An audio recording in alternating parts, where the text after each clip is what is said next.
All right, guys. Happy Friday the 13th. It's the TED Show, episode 43, which is way older than my guest, Sean Frank. We are here live at the Citrus Club on Friday and having a great time. We had a great conversation beforehand, and I'm gonna introduce him. Oh, see, we're already coming up. Look at that. That's fast, Sean. Sean's amazed at what a technology guru I am right now. He probably wants to reach over and go, Ted, you got this. So let us know if you can see us and hear us. That's really the most important thing. Sean, welcome. Thank you, Ted. I'm very happy to have you. I mean, I think it's so awesome. I really appreciate the fact that you, you know, I was talking about this earlier, but you're kind of lowering your star shine to come on my little Facebook Live show. Not true at all. Well, we already planned to do this, and then Irma knocked That's us right. off So the we schedule. had a plan, and Irma was awful. Hey, Kat, can you guys hear us? Hey, Mary, can you guys hear us? Make sure we... Oh, yes, thank you.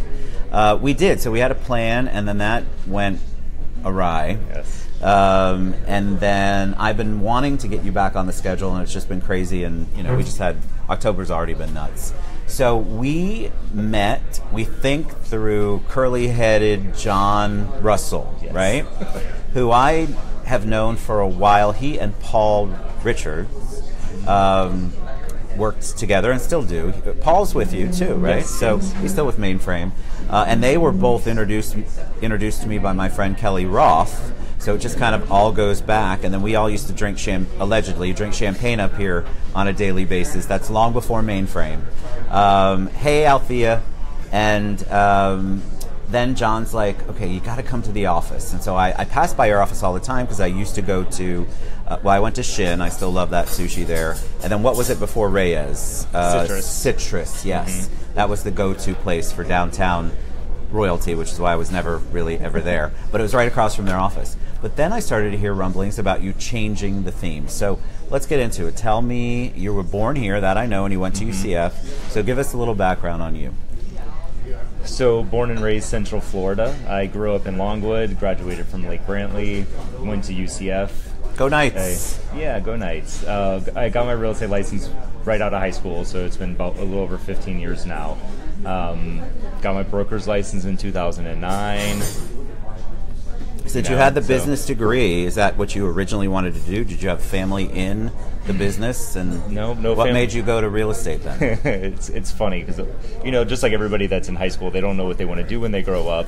And literally my dad casually said one day, he's like, why don't you get your real estate license? Like literally he was walking to just go to his bedroom and like, and I was like, oh, okay, why not? And then that was my first job when I turned 18, like out of high school, and like started as an assistant, you know. What did you love about it that said, okay, I want to keep going with this on my career?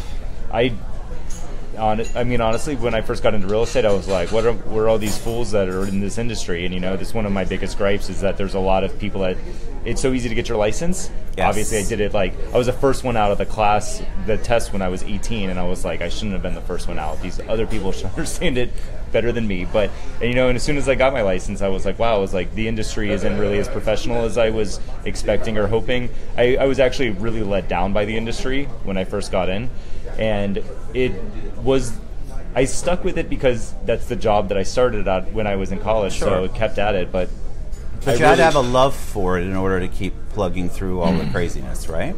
You know, the only thing that I got determined to do was to be able to change it, because you know, it's like, and there's certain parts that the industry that you just can't fix, you know? Right. And a lot of it is everybody wants to get their real estate license, you know? So there's a lot of stuff going on that shouldn't be happening if we were as professional as an industry as I thought it was when I entered it when I was 18.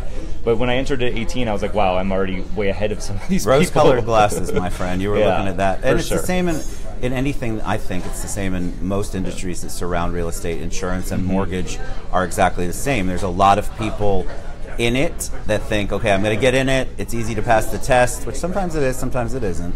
I'm going to make a whole bunch of money because XYZ friend did, and so I'm going to go from being work in the hospitality world, and then all of a sudden I'm going to make $100,000 plus a year as a realtor or a mortgage loan officer. And I think that brings a lot of people in because they see the flexibility of what we have, even though we work a lot too, just like everybody else. And they also see the money, though. They think the money is easy money, so that 3, 4, 5, 6% commission that you're making as a realtor, they think, oh God, you just go to sleep at night and you wake up and it's all fun. And it's not like that at all. It's not. But at 18, how did you have, what was your background with your parents? What did they do so that kind of instill in you, like you knew at 18 that this needed to be fixed, or it was an industry that definitely had some challenges? I think I often say when I opened my office, which was in 2012, I like to say that I did it because I was young and naive, and I was 28 at the time when I opened the office, and I realized probably within the last 5 years that this industry is incredibly hard to change. It is not going to be like just one person or company is going to come in and flip a switch and it's going to be like as professional and above board as it should be. But I started realizing that I have the opportunity to create my own reality in this aspect, where Correct. I can have an office and a quality of agent and a service for the customer that's going to be way above what the standard is now.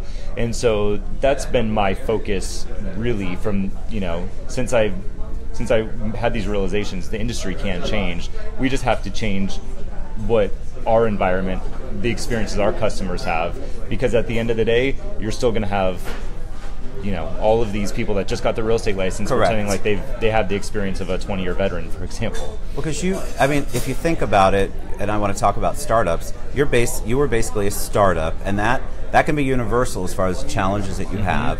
You're younger, you're a startup, you're going against the grain, you're trying to figure out you're looking at all the things you don't want to do, and then you want to implement the things that are, hey Ash, he says, greetings from Thailand, hey Ash.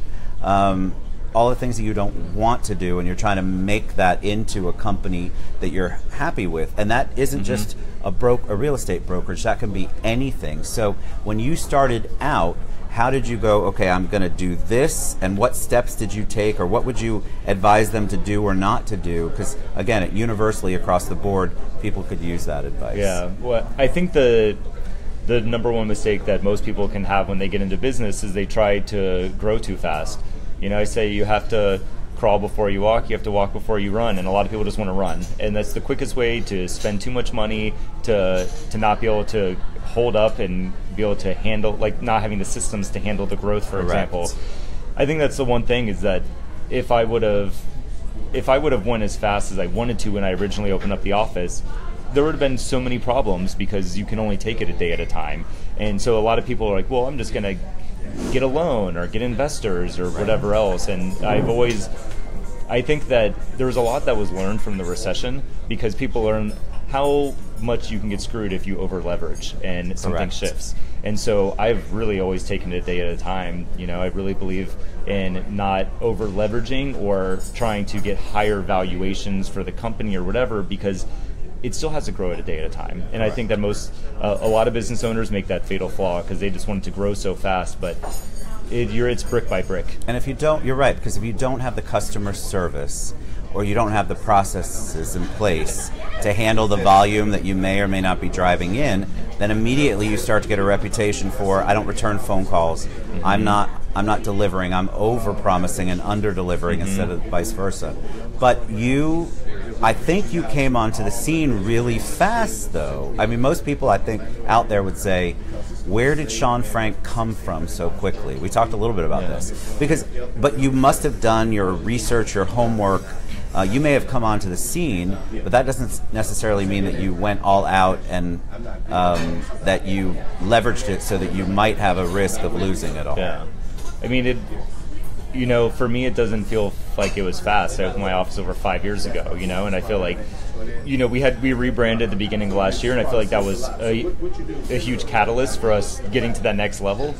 But it definitely doesn't feel overnight. Ask me 5 years ago where I thought it'd be today, and it'd be a different story, Isn't that interesting? But, oh yeah, well, everybody, especially when you get something new, a new business, you get so excited about so many things that your sense of realism can fade off in some ways. Do you have short-term and long-term goals? I mean, a lot of people say they do, but most people don't. They don't write it down. They know what they want to do in the short term, and they try to find answers, solutions, ways to do business in the short term, but they really don't have a vision of what they want to be in 5 years. I would say I pretty much have a vision, but and I learned this already, putting down long-term goals, you're going to fall short of your 10-year goal almost every time because you don't know what tomorrow holds. So how are you going to get 10 years in the future? It's like nothing turns out like exactly like you expect in business. So Correct. Even though I can have a vision of where things are going, like I think I would be making a mistake if I tried to plan exactly where I would be in 5 years. I mean, we definitely set yearly goals. We have an idea of where we're going to be in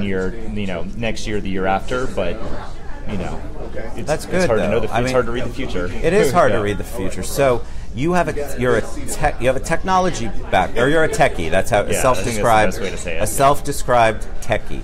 So tell us a little bit about that, because how do you go from being a techie, and did you always know that you wanted to somehow change the industry because you felt that there was a need there from a technology perspective, or what did you do? How did you come up with that? Well, so I mean, growing up, I was just like, I love computers. Like, when Windows is a horrible software. Sorry, I'm right here. No problem. But you have to learn Windows just so you can unbreak it all the time. And so there was a lot of things that I would just get really, really good at computers. Did websites back in the day when websites were much more janky than they are now.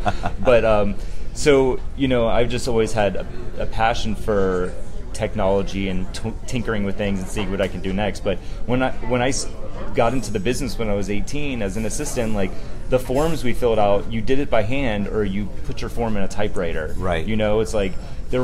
It's we've made huge strides just generally with technology. I think the real estate industry that for the most part is done just as good as keeping up with most, people email now, not fax. That's how much the real estate industry's caught up. It's not innovating like a lot of these other industries are.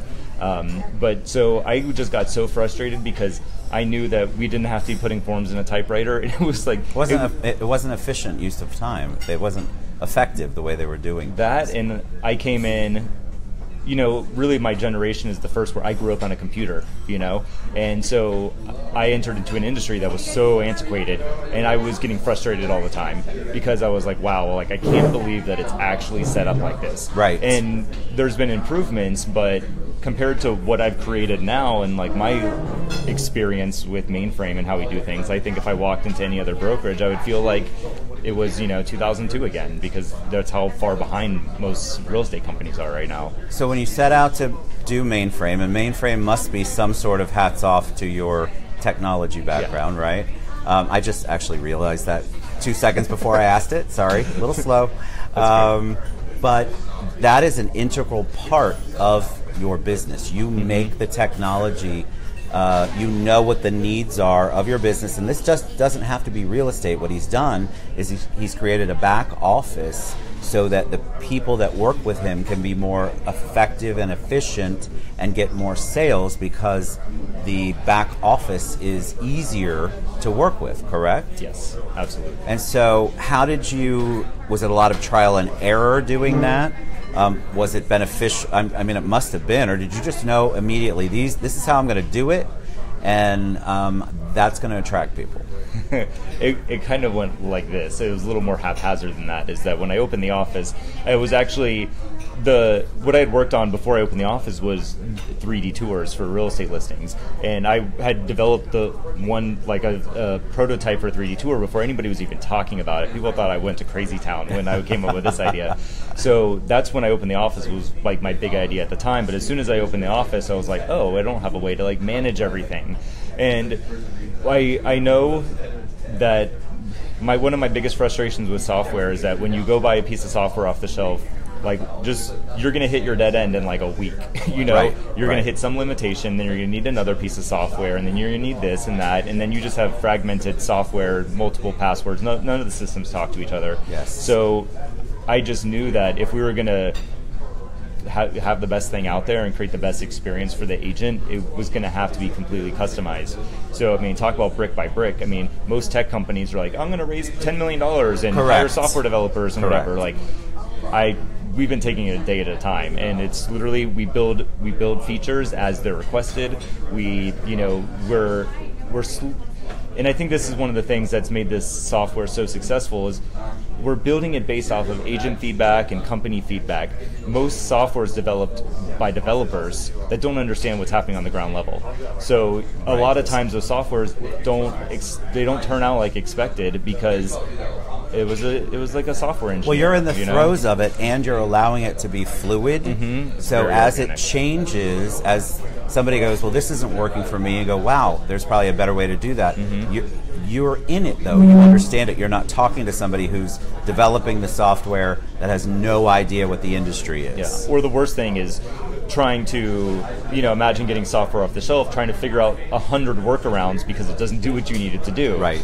It's just completely inefficient. I mean, some of the things we've been able to connect the dots on in our back-end software, you literally be multiple pieces of software for most people. And the sense of organization we have is just, it's outrageous, really, because I just know that if it's not there now, there's a solution and a feature that we can make it happen.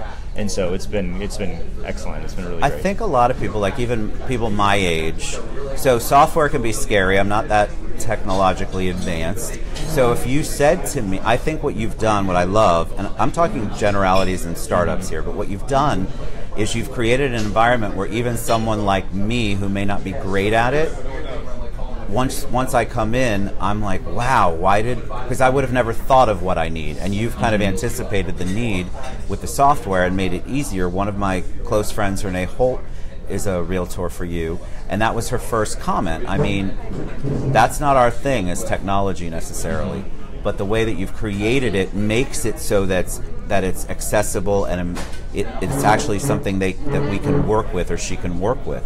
And I think that's awesome, because I think there's a lot of realtors out there that have the frustration but don't understand how to get the solution, and you've helped provide the solution. Well, because we're in an independent contractor business with real estate, I feel like most agents they don't get software from their broker that does the day-to-day for them, and so they end up reinventing the wheel and figuring out what they're going to do, how they're going to operate on the day-to-day. And so agents most of them aren't designed for figuring out all these systems that are really complex. Like, that's just kind of my niche, and I love figuring out systems. But an agent shouldn't have to do that. I just think having a plug-and-play format for them where they know exactly what to do, and if they have a question, we have an answer. Most of the time, if they invent their own wheel, then they have to go figure out their answer. Correct. So it's made a huge difference. But the thing I would say fundamentally is that some people aren't as techy as others, but you're going to figure out how to scan something and email it before you're going to drive it across town every single time. You know what I mean? So there's the benefit of time saving. Some people don't like technology, so they just don't want to sit down and learn it. But learning technology can save time. It's like, it's not worth driving across town to get that paper where it needs to go. Right. It's worth figuring it out one time so that you can repeat it. But so again, you're making it so that your job, your industry, you're making it more efficient for the people who are in it, so that they can go out and make more sales, make more introductions, network with people. And I think in a lot of industries, that's sort of what holds people back.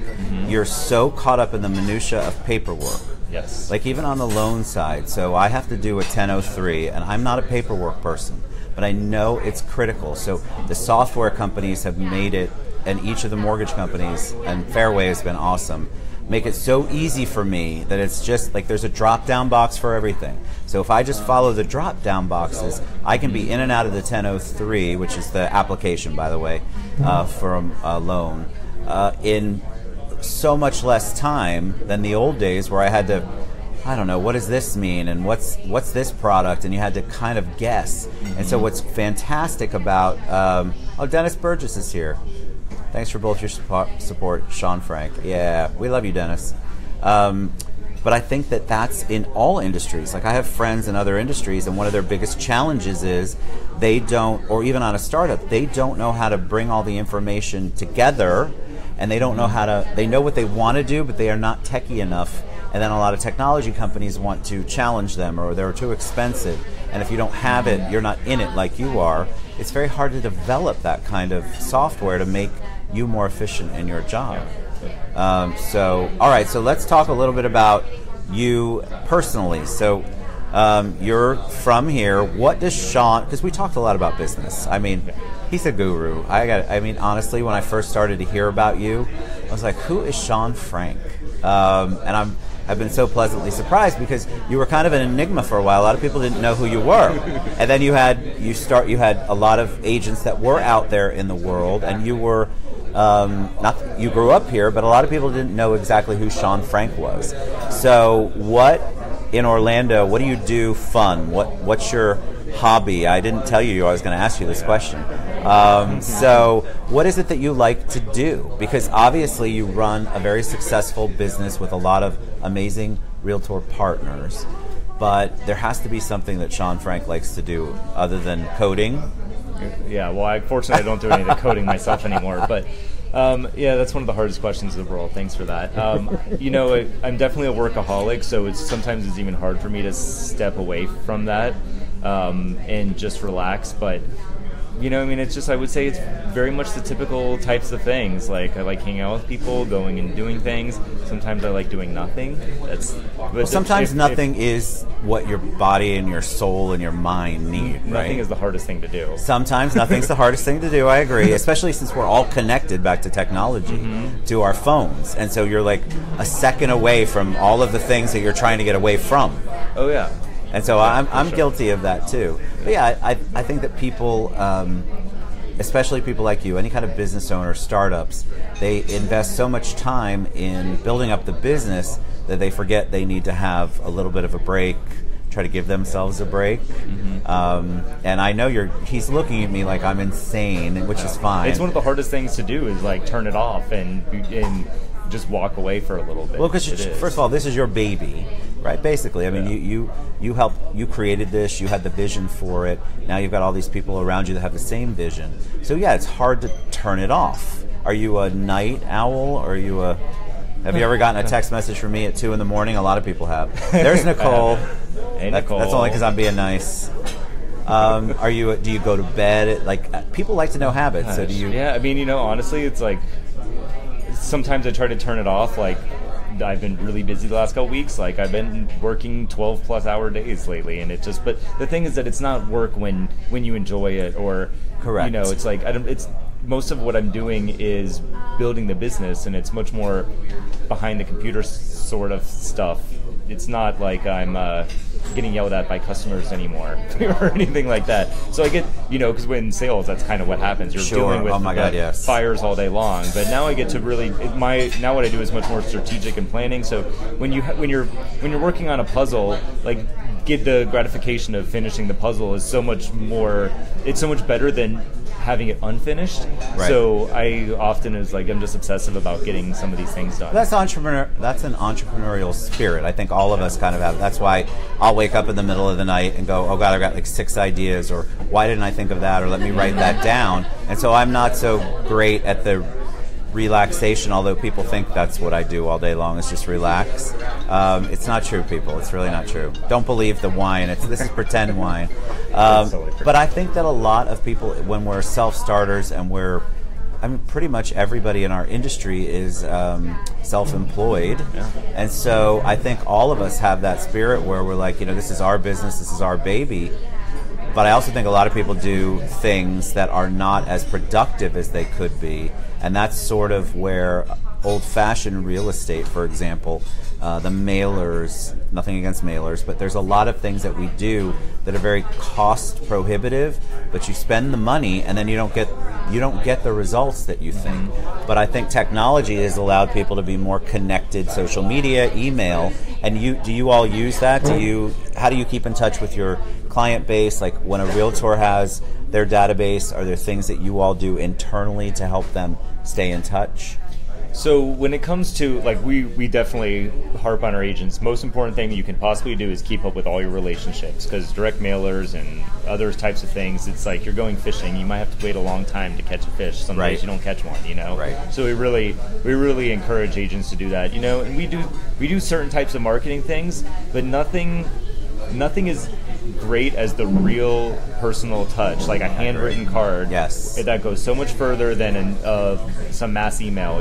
That's a Beth Hobart. Beth Hobart does I don't care what she thanks you for. It's a handwritten note. I have so many handwritten notes that I've gotten from her. I know you're amazing, Beth. We love you. Yeah, we do love you. And Case, thank you.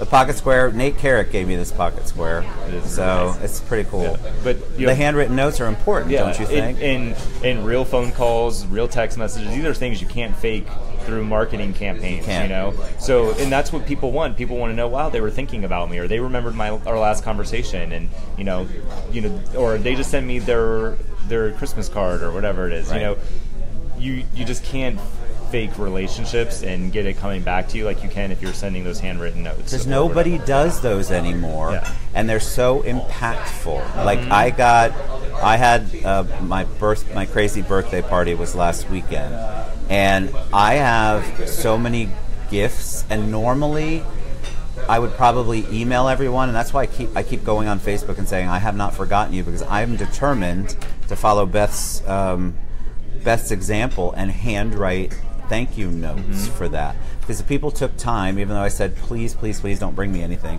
They took the time, gave me a gift, put some thought into it. And so I feel like, why would I not want to go ahead and take the extra 5 minutes maybe to send them a thank you note? Nobody else is going to do that, much like in business. If all you're doing is sending that, I'm not going to pick on realtors in general, but if I get the same newsletter on the same day from 9 to 10 or 15 different realtors, and it's all the same newsletter, and that can be effective unless your databases are all tied together, and then it just looks like a repeat of the same thing. So that's something that you probably have to do, but if you can personalize it in any way, that makes such a huge difference. So you've married the personalization and the technology together. You try to encourage them to do both. Well, I mean, we're in a relationship business. People want to go the easy way out a lot of time and do Facebook campaigns or Zillow Premier Agent or whatever it might be, but it's just like the people that you know are your cheerleaders. They're ready to send business your way, but they need that's not their full-time job. They need a reminder. Yes. They're ready to help if they know that if you're top of mind, or if they're ready mind. They're ready to send you that referral when they hear their friend talking about buying or selling or whatever the case. But the thing is, you have to be top of mind, and you have to be likable, and that only happens by those really personal touches, and you can't fake those with technology. You can't, and if you do try to fake it, I think people can smell it a mile away. We talk about authenticity on the show a lot, and I think vulnerability and authenticity are so important because people want to feel like that you're relatable, that you're not above them. The perception is you're not above them, that they can actually talk to you, and that talking and that vulnerability helps build the trust. And so people trust you more, and when they trust you more and they like you, they buy you. They don't care what you're selling. Yeah. They don't care what your product or service is. They love you. All right, so we're at 27 minutes. That was awesome. That was quick. You were me. It goes by fast. Yeah. And nothing happened, thank God. We didn't have a topsy-turvy thing. I didn't spill anything to drink. So give them where they would reach out to you. mainframere.com or Sean at... Yeah, well, Ted tagged me on this post, so that's helpful. So, and he acknowledged the tag, so that was nice. And if you really want to find me, that's probably the best thing to do is mainframere.com. Go to the website, click agents, you'll see a way to give me a call or email me from there. You've been awesome. I think the tips you gave, startups especially, and just if you're not in the real estate industry, I don't think Sean's going to mind if you want to ask him some questions, because he's built a business up, he's built a brand, and that can apply across the board. And I think that his community involvement, which we didn't even get to talk about, is a testament to the fact that he would be open. Of course, I'm speaking for him right now. He'd be open to getting... Oh, look, it went sideways. Yeah, I'm happy to help. Look at that. So we're gonna call it a day as we go sideways. See how that happened? Yeah. So thank you guys. We love you. Happy Friday the 13th. Stay safe this weekend. And then Sean's gonna hit the finish button in the top right now. Bye, guys. Bye, guys. We love you.